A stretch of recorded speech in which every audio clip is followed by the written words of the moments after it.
Soy Fernando Díaz Villanueva. Hoy es 10 de febrero de 2025 y esto es La Contracrónica.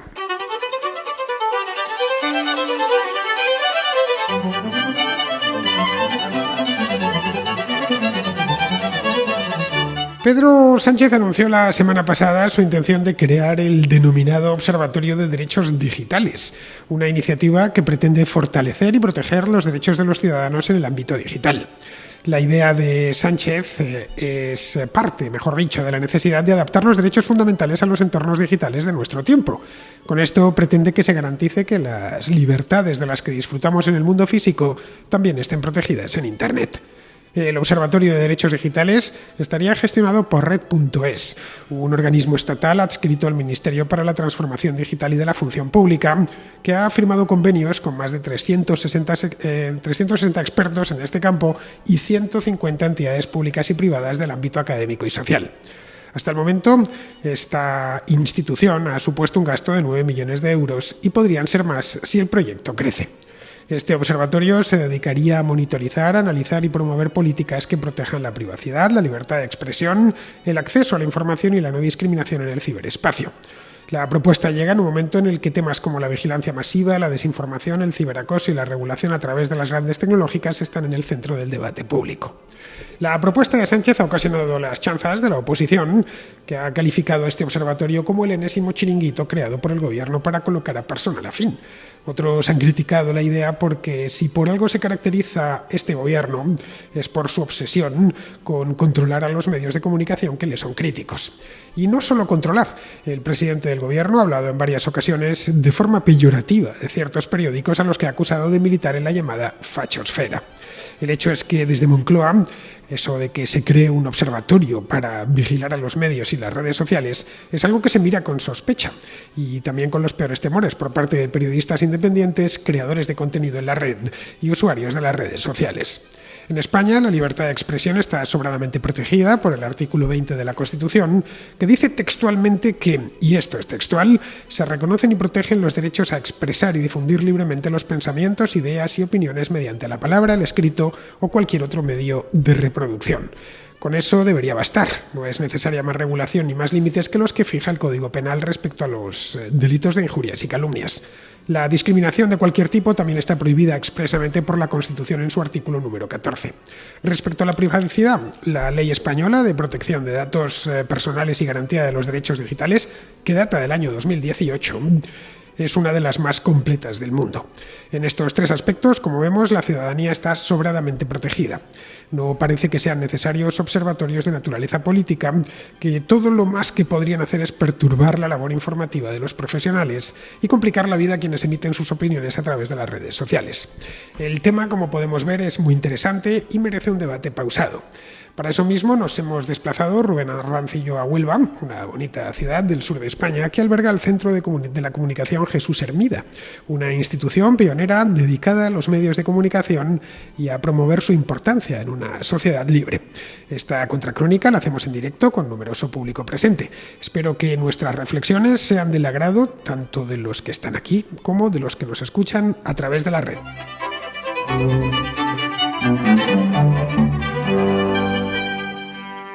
Muy buenas, don Rubén, ¿cómo está usted?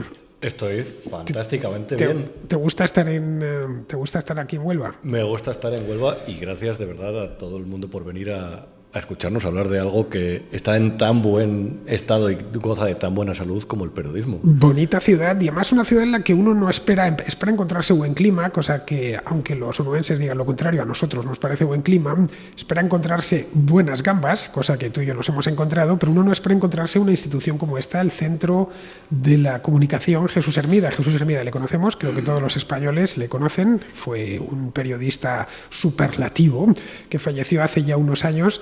Y en España es bien conocido por una carrera larguísima, por, haber acompañado a varias generaciones de españoles en distintos segmentos, ya fuera la sobremesa, por la noche, y a los más mayores, yo esto no lo pude ver por una cuestión de edad, le recuerdan porque fue quien retransmitió la llegada del Apolo 11 a la Luna allá por el año 1969. Esto lo sabía, Rubén. Correcto. Lo sabías, ¿no? Lo sabía. Bueno, pues fue un onubense el que, no a mí, porque yo no estaba todavía en este mundo, pero sí a mis padres y a mis abuelos les dijo que el ser humano acababa de llegar a la Luna. El Jesús Hermida de aquella época era un Jesús Hermida joven y rozagante, con un tupé y un flequillo estupendo, que estaba de corresponsal allí en Estados Unidos. Ojalá tuviésemos hoy más periodistas como aquellos, eso que se llama periodista de raza. Y ojalá ese flequillo también. Sí, yo ya ese flequillo poco y tú menos todavía. No, en absoluto, yo he descartado hace muchísimos años. Bueno, ahí se demuestra que Jesús Hermida tenía una genética privilegiada. Además tenemos una ilustración suya justo enfrente de nosotros que se le ve luciendo buen flequillo. Nos está mirando fijamente, como diciendo, chinchaos, que estáis uno calvo completamente y el otro en proceso de quedarse. Y también diciéndonos, oye, mantened este oficio que es muy difícil y que no hay que dar nada por seguro. Empezaba la introducción, Rubén, hablando de lo que en España, desde el año 1978, garantiza la libre expresión de las ideas, las opiniones a través de cualquier medio, que es el artículo 20 al que, bueno, los periodistas siempre nos acogemos. Parece mentira, pero medio siglo después, o casi medio siglo después de que se aprobase esa Constitución, hoy no tenemos tan seguro de que ese artículo, esa libertad de expresión de la que hemos disfrutado en España en el último medio siglo, podamos seguir disfrutando de ella, al menos con la liberalidad con la que lo hemos hecho en los próximos años. Es que sucede una cosa que llama mucho la atención. Primero, que hay una gran manipulación con respecto al mensaje que se está lanzando sobre la salud de la que goza el periodismo. Vamos a ver, el periodismo es contar que el hombre ha llegado a la Luna. Es decir, es el hombre detrás del micrófono que observa a él a través de los monitores que tendría. Cómo la nave aterriza, cómo salen... Fue primero Buzz Aldrin el que salió el primero, fue Armstrong. El primero en llegar fue Armstrong, que por algo capitaneaba la expedición, claro. Lo contaba el periodista. Collins se quedó en órbita y Aldrin salió segundo. Y el televidente, en ese momento, se fiaba de ese periodista para contar esa historia, esa gran hazaña del ser humano, y desde su casa prácticamente, tenía la información que había que tener en ese momento. Son los contadores de historias, la persona que está detrás con el transistor a punto de dormirse en la cama, escuchando la actualidad deportiva, no sé, es decir, las noticias. La persona que lee el periódico por la mañana del día de junio, porque lo que quiere saber es a qué hora va a abrir y qué día van a abrir las piscinas cerca de su casa. La persona que realmente se preocupa de los asuntos un poco mayores y acude a un periodista de confianza que simplemente se dedica a conseguir la información y a trasladarla. Para mí es un oficio, es verdad que hay mucho romanticismo con respecto al oficio, si es el mejor del mundo, bueno, no sé.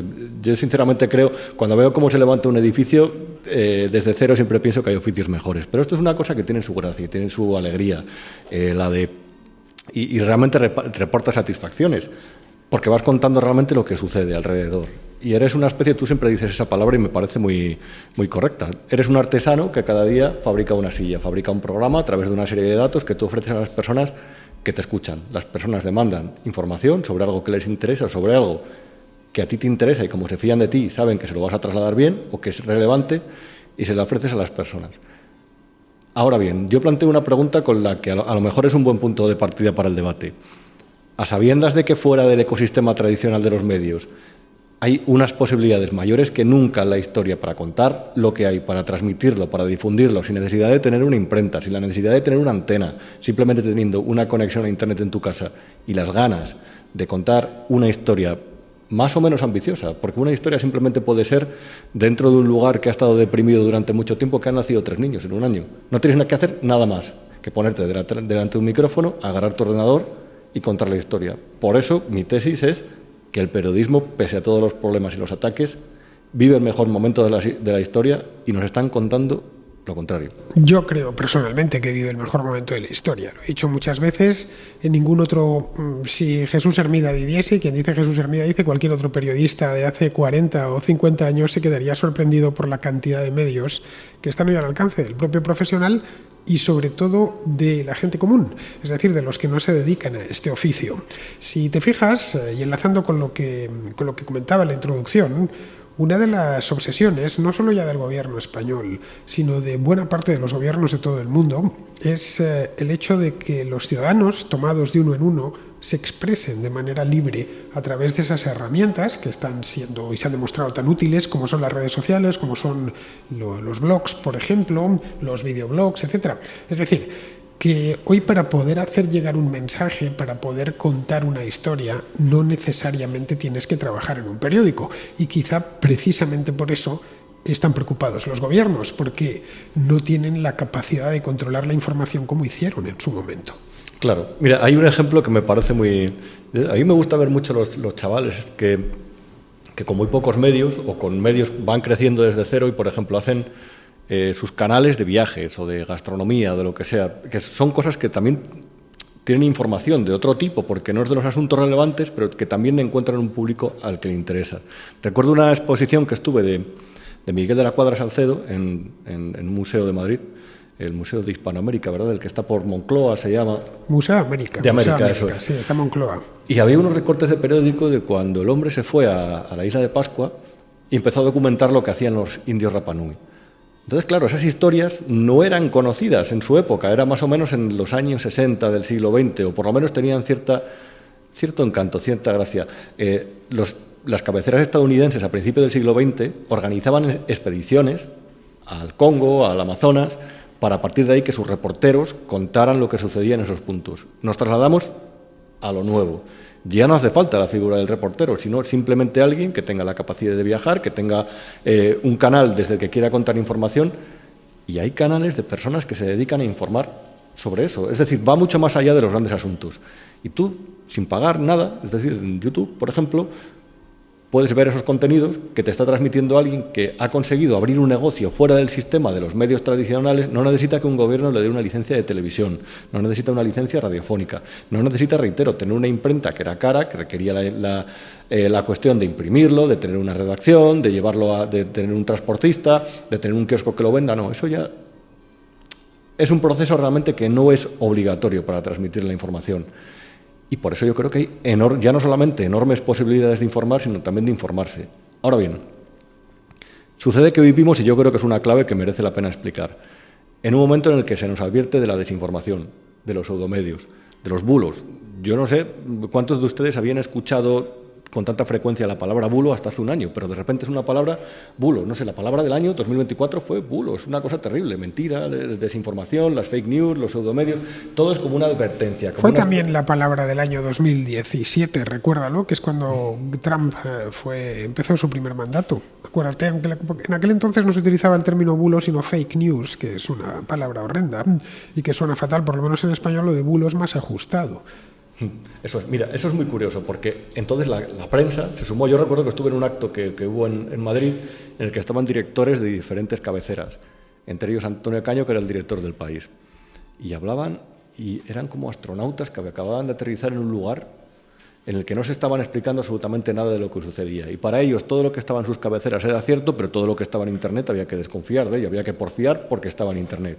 Entonces, claro, te das cuenta que el otro día en la primera rueda de prensa en el despacho Oval que dio Trump, solamente hubo un medio tradicional que estuvo entre los 3 primeros que pudo preguntar, que fue Reuters. Eran luego otros 2 medios de comunicación digitales que han surgido en los últimos años, uno es verdad con patrimonio de una familia de Atlanta, pero otro que era simplemente una iniciativa en Internet. No hizo falta absolutamente nada más. ¿Cómo se puede decir que la libertad de expresión está en peligro? Porque es verdad, hay Internet, hay un medio potente, hay más mentiras. Eso creo que es impepinable desde un punto de vista cuantitativo. Ahora bien, también hay más información. Y hay información muy buena. Y hay información que a lo mejor está menos sometida a los condicionantes de los medios tradicionales, los que entran en lo que tú y yo hemos hablado muchas veces, de el tinglao, dinero público, medios de comunicación, empresas. Eso hay medios que no les hace falta. A ti, por ejemplo, cuando emites la contracrónica todos los días, lo único que prevalece es tu criterio.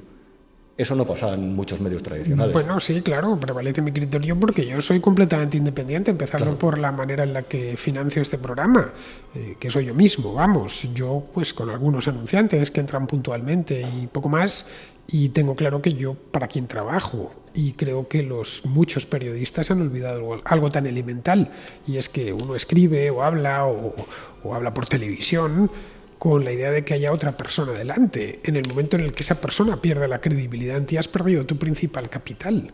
Los periodistas, por lo menos llevo 25 años en este oficio, es decir, la mitad de mi vida, Y si algo he podido ver a lo largo de estos años, es que una vez un periodista ha perdido su credibilidad, lo ha perdido todo, ya se puede dedicar a otra cosa.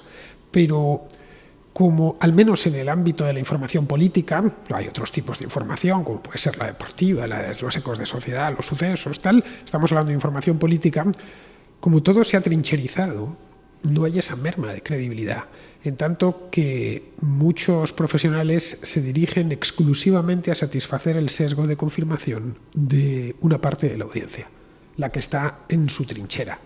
Claro, aquí ya no tenemos ese problema de la credibilidad, del me has mentido, porque lo que esperan es precisamente que les mientan, simplemente. Es que si no les mienten, tendrán un problema.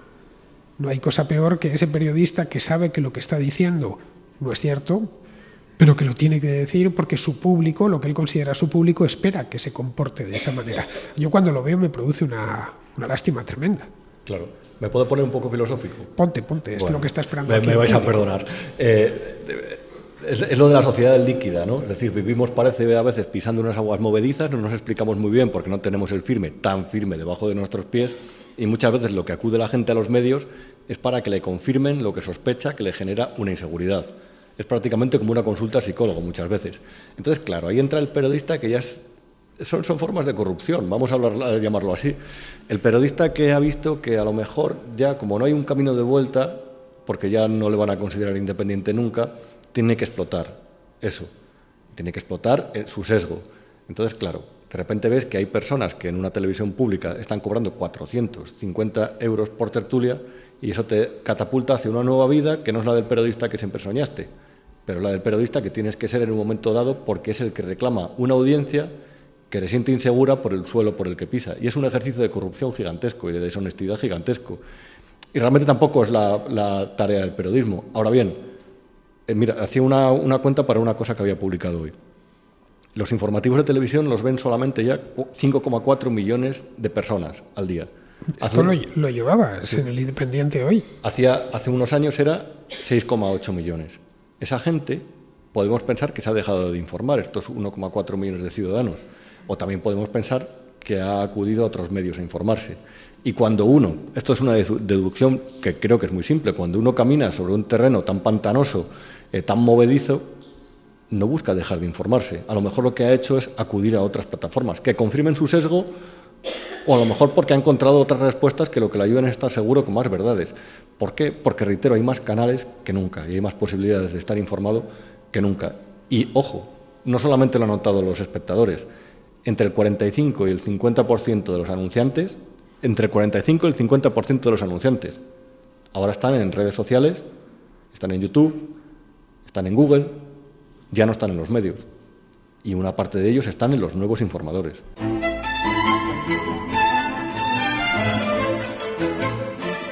Hay aquí un peligro, un peligro que no es que venga, es que lo tenemos delante. Y es que tan pronto como la publicidad del sector privado, esos anunciantes, pues las grandes cuentas que se conocen en el mundillo mediático, pues en España son las grandes empresas, tipo, qué sé yo, Repsol, El Corte Inglés, Telefónica, etcétera. Conforme se van moviendo hacia otro tipo de soportes, por ejemplo, YouTube, y van abandonando los tradicionales, como puede ser la televisión de toda la vida o como pueden ser los periódicos, es donde entra el gobierno cubriendo el hueco. Es decir, no os preocupéis, ya sabemos que Telefónica no se gasta tanto dinero, o quien dice Telefónica dice cualquier otra empresa, tanto dinero en medios, pero nosotros sí que tenemos aquí un dinerito muy rico con el que podréis mantener vuestro invento. Y esto es una manera de esclavizar literalmente a esas cabeceras, que es lo que en definitiva pasa muy a menudo. Esto empezó, llamémoslo cáncer, empezó en los municipios, cuando los ayuntamientos empezaron a comportarse de manera muy dadivosa con los medios locales, con idea de que no les criticasen, los alcaldes, pasó a las comunidades autónomas y, en fin, hoy es común en la prensa nacional, que vemos que muchas veces lo que tienen no son periodistas, sino abiertamente activistas. Y esos activistas son los que espera el político, que directamente no te engañan ni siquiera ínfulas profesionales, que no, yo he venido aquí, se ven muy bien las tertulias, se visualizan, unos tipos en una trinchera, los otros en la otra, esencialmente leyendo un argumentario que les han pasado a menudo, y lo sabemos bien, desde las sedes de los partidos políticos. A mí a veces me sonroja, porque después de tantos años sé cómo funciona esto. conozco. Cuando uno se dedica a un oficio, pues termina conociendo la maquinaria. Aunque la estás viendo por fuera, lo que hay detrás lo veo, porque de alguna manera u otra lo has vivido y lo has podido ver con tus propios ojos. Y veo cómo está uno repitiendo lo que le han pasado de Génova, los otros repitiendo lo que le han pasado de Ferraz, los demás allá repitiendo lo que les han pasado de la sede de Sumar, que no sé dónde estará, o de la sede de Vox, que está en la calle Bambú de Madrid. Es decir, que baja uno luego a Twitter, a las redes sociales, a X, donde los partidos políticos tienen sus propias cuentas y puedes ver de cuál es su agenda ese día, y ves que tal o cual tertuliano están exactamente siguiendo al punto lo que les ha llegado del partido. No sé si te has fijado. Claramente. Bueno, yo te diré simplemente por decir dos cosas. Yo ya sabes que empecé en el periodismo en un periódico local. Yo me dedicaba a hacer suplementos de fiestas de los pueblos. Entonces, básicamente, ibas a un pueblo, hablabas con las reinas, que además tenían el complejo de reina de las fiestas, eran así un poco como esquivas, como si estuvieras entrevistando a actrices. Bueno, hacías lo de las peñas, lo que iba, quién era el pregonero, y eso la gente lo agradecía mucho. Ahora bien, el periódico era de un constructor que estaba en guerra, en Valladolid, que es de donde yo soy, con otro constructor, y la guerra era que se habían tirado cócteles Molotov, uno a la sede del uno, o sea, era una cosa bastante seria. El primer día que llegué a ese periódico, porque ahí no interesaba vender periódicos, ahí interesaba tener la escopeta, y el periódico era la escopeta, el arma que utilizaban. El primer día que llegué, de repente se empezaron a meter estos personajes de Chirves que parecían ahí como constructores que se han forrado enseguida y les ves que son así como un poco toscos todos. Se metieron en una sala de reuniones. Al día siguiente el periódico salió con 3 páginas poniéndole a parir con insultos al otro constructor. Entonces, a partir de ahí te das cuenta de que la prensa, en muchos casos, que por cierto esa prensa condicionaba al gobierno regional de una forma, bueno, tremendo, eran de verdad, eran escopetas, periódicos como escopetas. Ahí no importaba que vendieras periódicos, ahí importaba tener el altavoz. Bueno, tú ya sabes que Jesús de Polanco, que en paz descanse, llamaba al país su cañón Berta. El cañón Berta, efectivamente. El cañón sí, que utilizaban los alemanes en la Primera Guerra Mundial para bombardear París. Y luego está la otra cuestión. Antes, vamos a ver, vamos a ponernos en la cabeza del empresario de medios, el que no es un constructor venido a más que lanza cócteles Molotov contra la sede de otro. Y ese señor, hasta el año 2000, vamos a ponernos, de repente empezaba a mirar en lo que había ganado dinero. Y una cosa era la venta de periódicos y otra cosa era la publicidad. ¿Qué sucede? Pues que ahora de repente ustedes, por la mañana, cuando se levantan, miran la mesilla, miran la hora, quién les ha escrito y los periódicos. Ya no hace falta ir al kiosco, hemos perdido esa costumbre.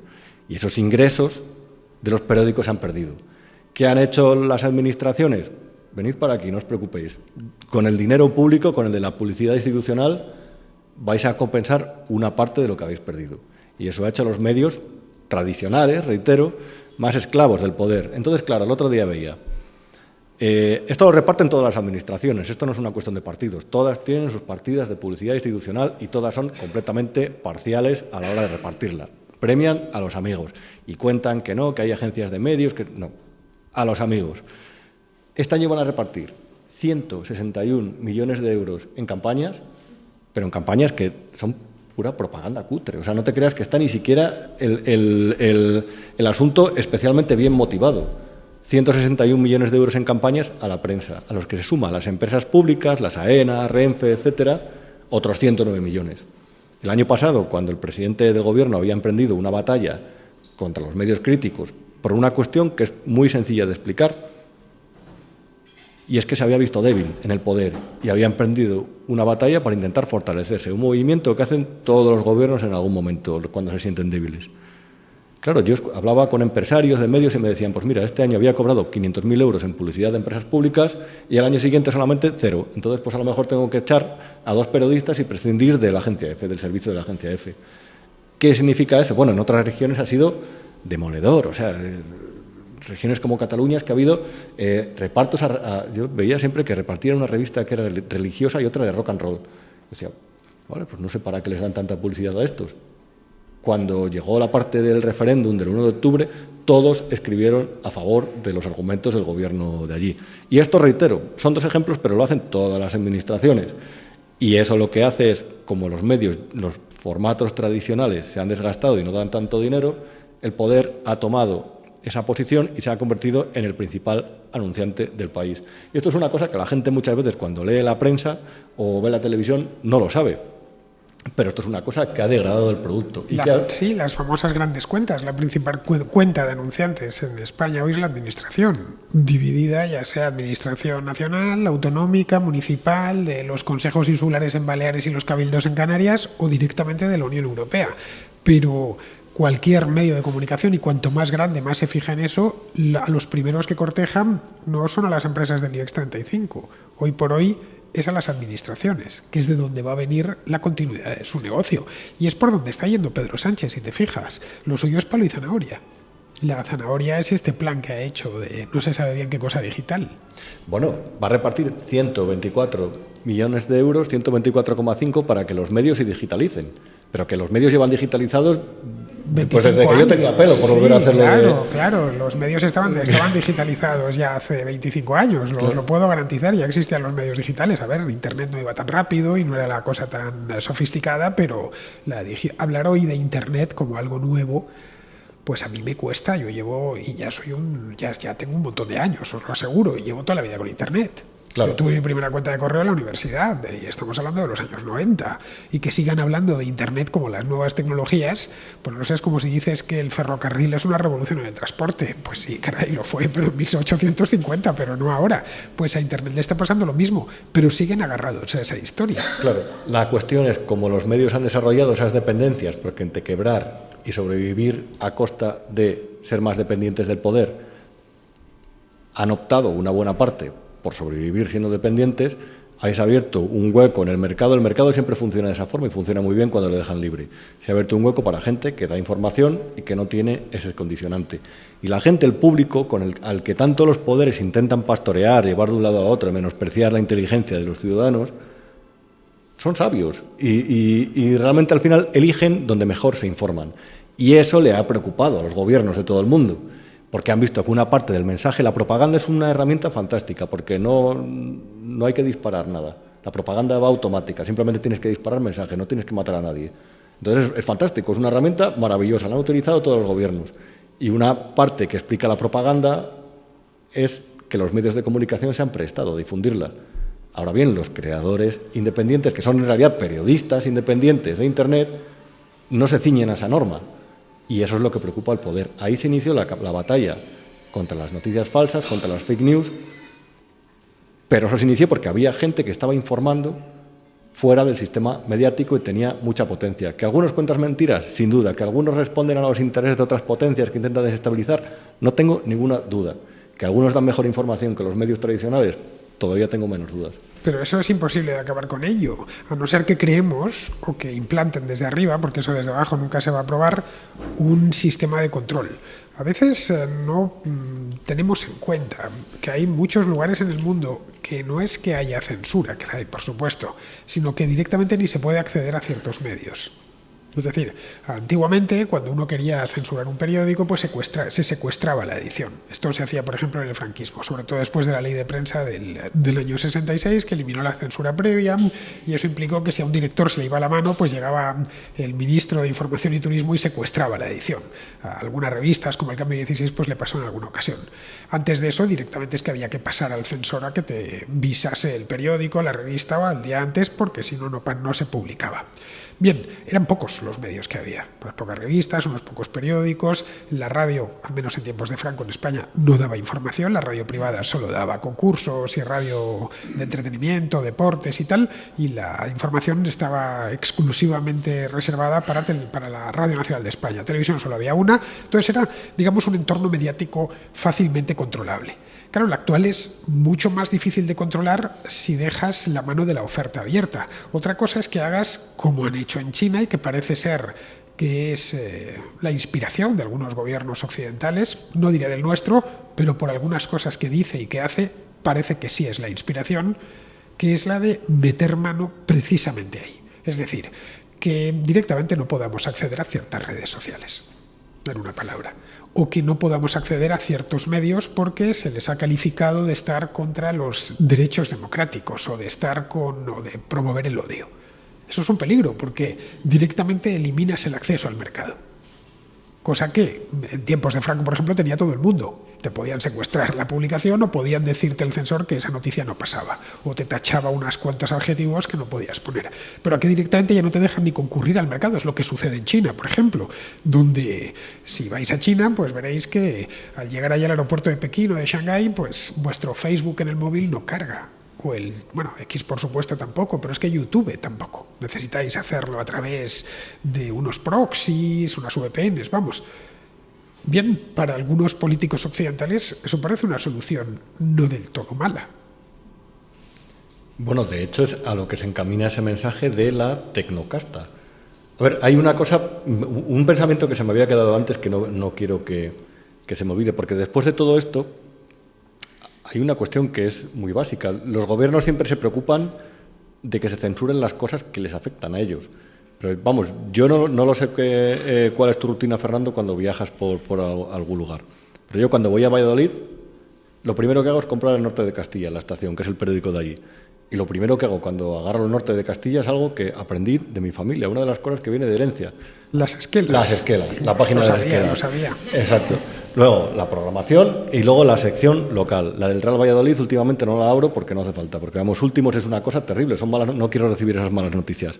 Las otras ya no tienen importancia. La información que no es de proximidad, para la gente en general tiene menos importancia, salvo que sean muy cafeteros, como nosotros. Esa información, la que es inocua, no es la que le interesa censurar a los gobiernos, es la que les afecta a ellos. Y la que es verdad que en algunos casos es mentira, es verdad, hay información que busca el desgaste institucional, que busca exagerar las consecuencias de una crisis, de cualquier tipo de crisis, tanto sea por un temporal, sanitaria, etcétera, lo que sea. Ahora bien, con la excusa de combatir eso, dicen los gobiernos, lo que quieren realmente es pegar el cañonazo para cortar lo otro. ¿Y qué ha sucedido? Pues ha sucedido una cosa muy llamativa, y es que poco a poco, en ese contexto de lucha contra las noticias falsas, de una falsa lucha, que es decir, un intento de imponer la propaganda, porque la propaganda no solamente está en Kazajistán y en China, está también aquí de una forma diferente, en cualquier país del mundo, de cualquier tipo. Lo que ha sucedido es que X, que la ha comprado una persona que no es afín ideológicamente a ellos, que es Elon Musk, se ha convertido, yo lo voy a decir así, en el medio de comunicación más potente del mundo, con diferencia. Es donde más fuentes hay, donde más gente da información. Hay periodistas que ya directamente emiten en X sus contenidos, los ponen ahí. Es decir, el famoso Tucker Carlson, que es un mentiroso sin complejos, pero es periodista, y emite ahí. Y tienen millones de visitas, de visualizaciones, sus vídeos. Y eso le ha preocupado al poder, porque eso ya no entra dentro del tinglao. Elon Musk no necesita en absoluto la publicidad institucional del Ministerio de Urtasun de Cultura. Y eso ya hace que la dependencia sea menor. Y eso al poder, de verdad, desde que se inventó la imprenta, le ha perjudicado. ¿Qué sucede ahora? Que ahora ya no es el de la hoja parroquial el que va a distribuirla por las esquinas de cada calle, de cada barrio. Ahora es un tipo al que le llaman un tecnócrata, un plutocráta, que realmente también es un empresario, pero que le tienen que vender como el demonio, porque si no, los recursos económicos y los recursos materiales que van a parar para la lucha contra eso no se justificarían de ninguna manera. Yo creo que la tecnocasta esta a la que se refirió Pedro Sánchez el otro día, Pedro Sánchez tiene un tipo en Moncloa, estoy convencido, que se dedica a inventarle palabras. Y una de ellas, sí, la de fachosfera, no sé qué, son palabras que no habíamos oído en castellano en la vida y que la primera vez que las oyes son en labios de Pedro Sánchez. Bueno, esto de la tecnocasta les molesta cuando esa tecnocasta no está o no piensa como él. Porque los antiguos dueños de Twitter, en cambio, eran magníficos. Y ya ves tú, aquella red social parecía el departamento de comunicación del Partido Demócrata de Estados Unidos. Entonces no les parecía mal. O cuando Mark Zuckerberg en Instagram o en Facebook pues se dedica a censurar cierto tipo de cuentas. Eso no les parece mal, todo lo contrario. Eso lo consideran que es lucha contra el odio, contra tal, y es magnífica. Entonces la tecnocasta. Aquí la tecnocasta va por barrios. Si te fijas en el otro lado del espectro, en este caso sería en el de la derecha, vemos que sucede lo mismo. Estaban enfadadísimos con la antigua dirección de Twitter, decían la Big Tech, no sé si lo recordarás, que lo llamaban, y ahora ya no es Big Tech. No es, si cambian de parecer ya no es Big Tech, ya es gente estupenda, magnífica porque piensa como yo. Al final no sé si te das cuenta que Todo es puro trincherismo. Claro, pero si pasa en la televisión. O sea, pasa en la televisión. Yo no sé ustedes qué ven por las noches, si encienden la televisión o no. Ha habido una batalla alucinante desde principio de curso entre David Broncano y Pablo Motos. Toda la audiencia se mide con 10.000 audímetros, 7.000 audímetros que hay en 7.000 televisores de España, pero la gente decía, bueno, pues voy a poner la tele a ver si le beneficio a este. No, hombre, señor, que usted no tiene un audímetro, es que da igual, como se la tiene apagada, no le van a medir esa audiencia, pero había una batalla, la lucha contra unos y contra otros, izquierda, derecha, Broncano, Motos. Y ahora que eso se ha agotado, es la lucha por ver quién gana por las mañanas, si Ana Rosa o Silvia Enchaurrondo. Entonces dices, pero ¿no os cansáis? ¿No os cansáis? Es el mismo fenómeno exactamente. Cuando Twitter está a mi favor, es fantástico, es una red social espectacular, es el ejemplo de libertad. Cuando está en contra, no, porque favorece la cultura de aquí, la ideología de allá, porque además me censuran y porque además no puedo decir lo que yo quiero. Es patético. Bueno, en el caso de X lo que tenemos es que su dueño no es que sea un activista, sino que es un miembro del gobierno de Donald Trump, que es el caso de Elon Musk. Entre los muchos negocios que tiene uno que se llama DOGE, que es el Departamento de Eficiencia Gubernamental. Creo que lo hace pro bono público, es decir, que no cobra por eso, porque en el caso de que le pagasen un sueldo federal le parecería Elon Musk, que es multimillonario, no tendría ni para pipas con el sueldo que le pagasen allí, pero bueno, que forma parte del gobierno de Estados Unidos y es abiertamente, digamos, partidario, él toma partido. Y esto a muchos les molesta. ¿Cómo puede ser que el dueño de Twitter, o de X, mejor dicho, tome partido? Bueno, él toma partido, pero hay una cosa en X, en el nuevo X, en el nuevo Twitter, que no sucede ahora, pero que sucedía antes. Y es que se han abierto todas las puertas. Es decir, realmente para que te quedes sin cuenta en X hoy, pues yo realmente no sé qué tienes que decir, porque no es lo de antes, que efectivamente yo tenía hasta un breviario, sí, tal cual, un tesauro de palabras, el que no ponía porque sabía que me podían tirar la cuenta en cualquier momento. Algunas eran la mar de tontas. Si, por ejemplo, decías, esto me ha matado de risa, solo por poner matado, y automáticamente te podían 2 denuncias y te tumbaban la cuenta. Decías, no, que no he matado a nadie, ni pienso matar a nadie, simplemente que me ha matado de risa el chiste que me has contado. Bien, ahora es todo lo contrario. Claro, esto ha dado lugar a que se genere un ambiente relativamente tóxico. Digo relativamente porque si te expones a esa toxicidad es porque quieres. Yo, por lo menos, y que tengo bastantes seguidores ahí en Twitter o en X, cuando me viene uno insultando le bloqueo en el acto y asunto resuelto. Y muerto el perro, muerta la rabia.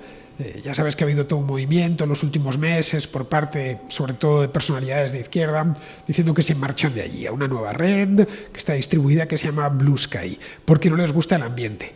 Si nadie está obligado a tenerlo. Es la grandeza de la libertad de expresión. La grandeza de que cada uno diga lo que quiere es que no te obligan a escuchar a todo el mundo. Es decir, yo puedo escoger qué es lo que leo, qué es lo que veo y qué es lo que escucho. Este programa, La Contracrónica, lo escucha mucha gente a lo largo del año.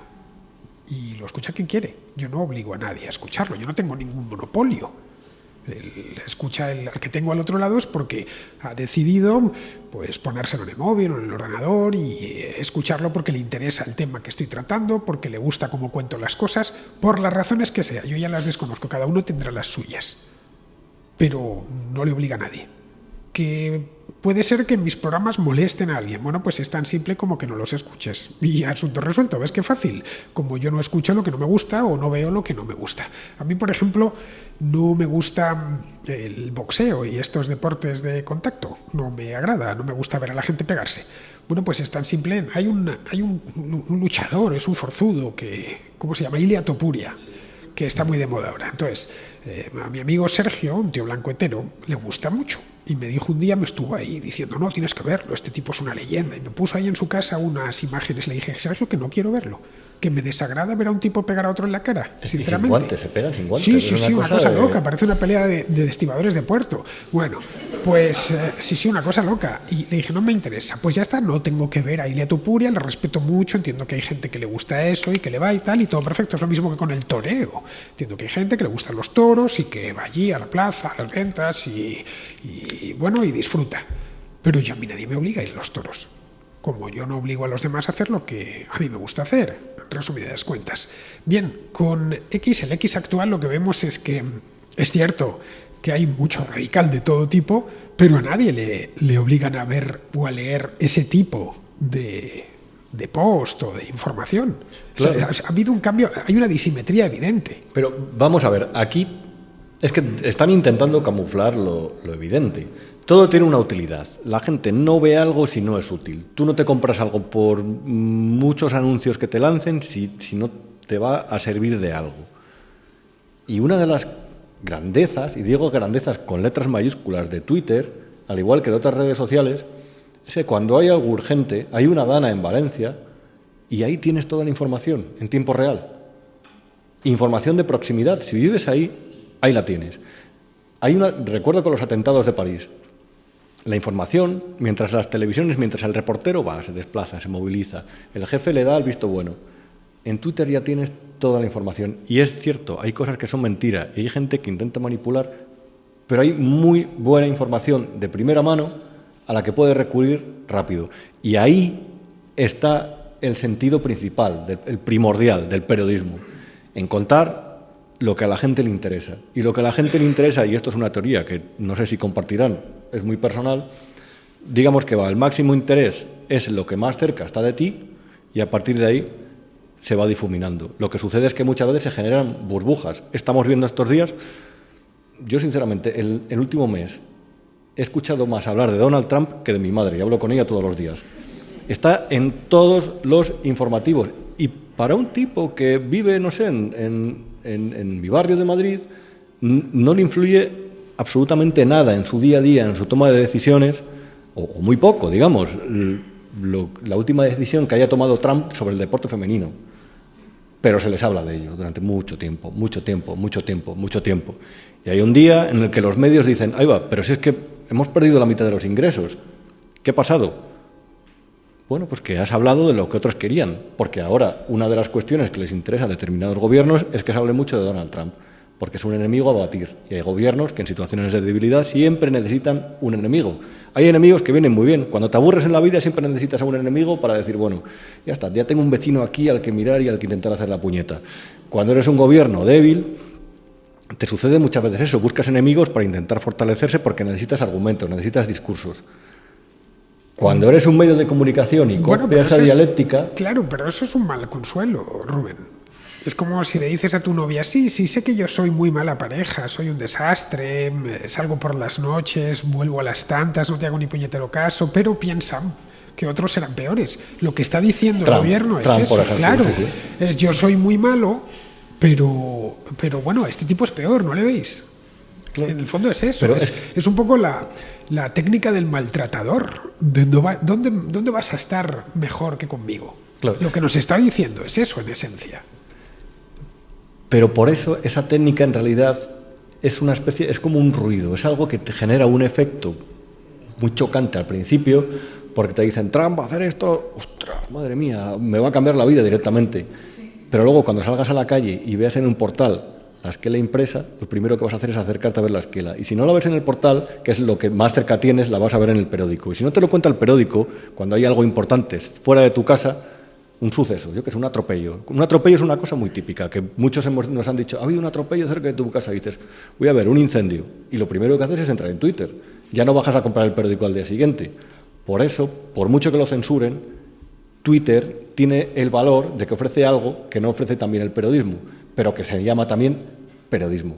Y por eso mi conclusión es que el periodismo está en el mejor momento de su historia, porque para la gente es más fácil que nunca informarse. Bueno, en Twitter hay periodismo y hay de todo. Hay gente que entra a comentar es una especie de patio donde la gente entra a comentar el programa de la noche anterior.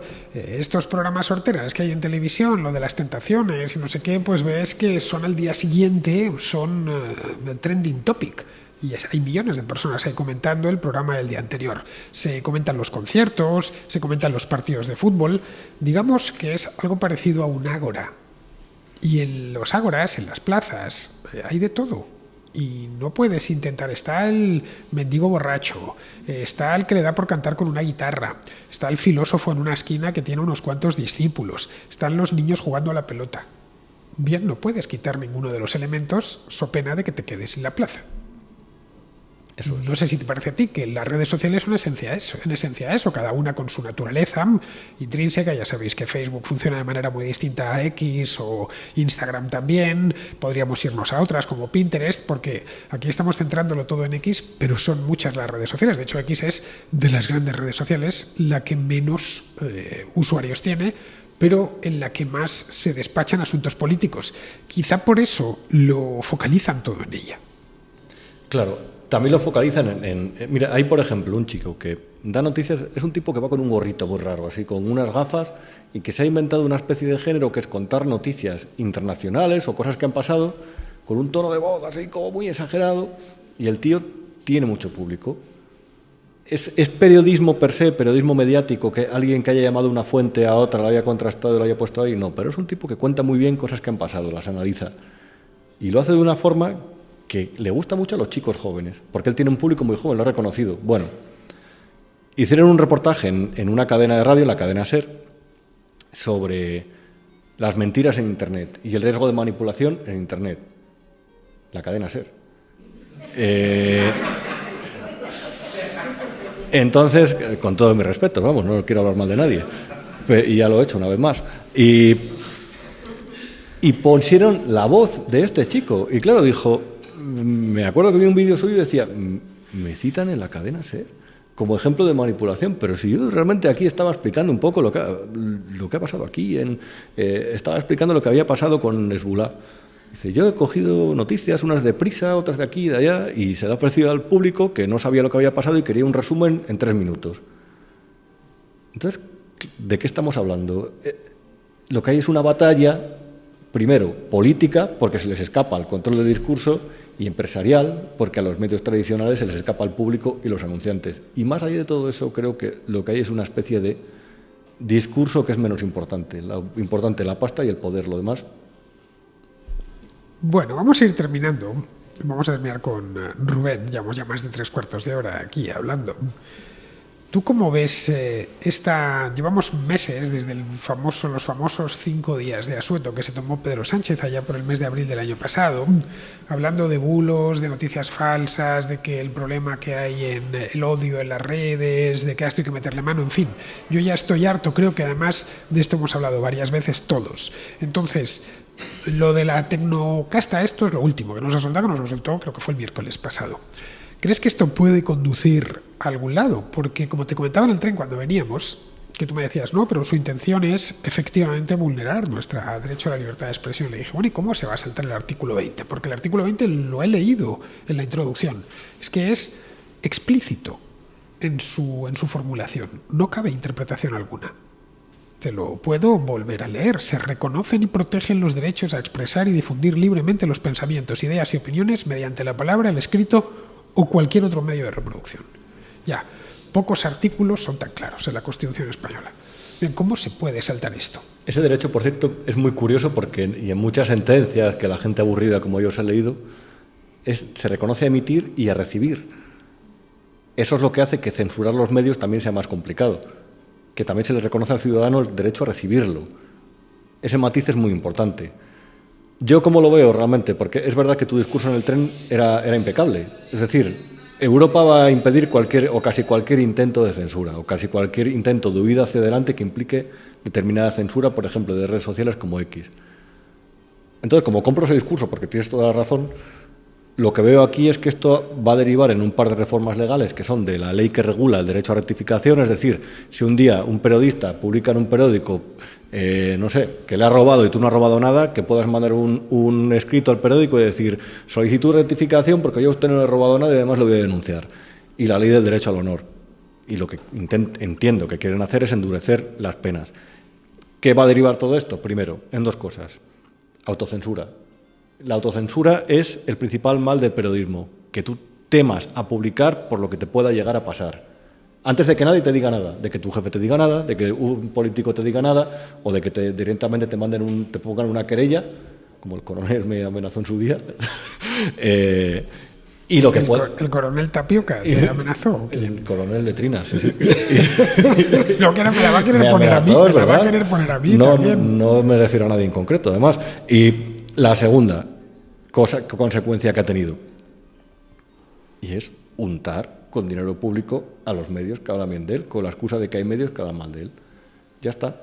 La salvación de determinados grupos muy endeudados está más cerca que nunca porque han recibido o van a recibir decenas de millones de dinero de los impuestos de los españoles. Y a partir de ahí creo que una buena parte del objetivo estará cumplido.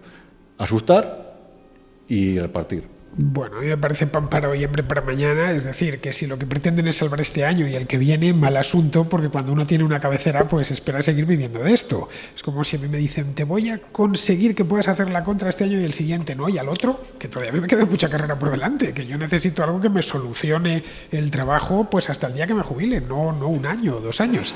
Pero bueno, demuestran, en comparación con las cabeceras históricas, que presumían incluso, ¿no? El Faro de Vigo, fundado en tal año, el ABC, ya sabes, el Diario de Barcelona, el decano de la prensa española. Bueno, ahora ya es a ver si conseguimos vivir 1 año más y después ya veremos si ya saldremos del atolladero o directamente cerraremos. Es todo un cortoplacismo que no era propio en la prensa, desde luego. No. Bueno, absoluto. De hecho, yo creo que tú no te vas a jubilar porque a ti te gusta contar historias. No, estábamos dando un paseo por aquí por la ciudad y estábamos pensando ya en hacer algo sobre lo que hay en la ciudad. Hombre, claro. Porque nos gusta contar historias. Siempre hay algo que contar. Es decir, al final yo me dedico a esto porque me gusta contar cosas. Si no, me hubiera dedicado a algo que me dejase más dinero, claro. Porque este trabajo tampoco es que se gane mucho. Pasamos muchas incertidumbres, os lo puedo asegurar. Bueno, pues con esto vamos a terminar, porque te recuerdo que tenemos aquí a mucha gente a la que yo personalmente quiero saludar, porque sé que muchos son contraescuchas y me gusta hablar si puedo tenerlos delante. Yo normalmente esto lo hago solo en casa. Bueno, ahora que lo hago en vídeo lo podéis ver, donde trabajo, en un lugar muy pequeñito, con la pantalla delante, etcétera. Y claro, eso de tener gente pues es un gusto, no os lo voy a negar. Así que quiero hablar con ellos y luego tengo además que dar otra conferencia sobre cómo preparar un podcast. Así que os agradezco a todos los que habéis estado aquí presentes y a los que estáis al otro lado, que escucharéis esto con un par de días de retraso. Pues nada, os invito a que regreséis por aquí en la próxima Contracrónica, que será mañana.